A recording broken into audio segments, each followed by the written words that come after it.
நேற்று ஒரு வீடியோ எல்லாத்துக்கும் தெரியப்பட்டது தான். எல்லாம் ஃபுல்லாக எஸ்ஆர்எம் ப்ரோவோட வீடியோ தான். எஸ்ஆர்எம் ப்ரோ வீடியோ பேன் பண்ணிட்டாங்கன்னு அதே தான் வந்துட்டு இருந்துச்சு.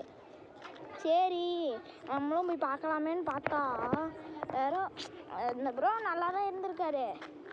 அந்த ப்ரொமோஷன் மாதிரி தான் வந்திருக்கு. அது தொட்டனால அந்த மாதிரி ஆயிடுச்சு. எல்லா டீட்டெயிலுமே போட்டார். அதனால தான் அவங்களுக்காக ஒரு ப்ரோ அந்த ப்ரோவோட எஸ்ஆர்எம் ப்ரோவோட ஐடி திரும்ப எடுத்துகிட்டு வரணுன்னா கமெண்ட்டில் வந்து என்ன அண்டர் டேஷ் போட்டு எஸ்ஆர்எம் ப்ரோ தெரிக்க விடுங்க காய்ஸ். ஃபயர் எமோஜி பக்கத்துலேயே போட்டுக்கோங்க. போட்டு அப்போ தான் எல்லாத்துக்கும் தெரியப்பட வைக்கணும். நீங்களும் உங்கள் ஃப்ரெண்ட்ஸுக்கு பக்கத்து வீட்டு அண்ணாக்கு எல்லாத்துக்கும் ஷேர் பண்ணி விடுங்க காய்ஸ். வைக்கிறேன். பாய் காய்ஸ், நாளைக்கு பார்க்கலாம்.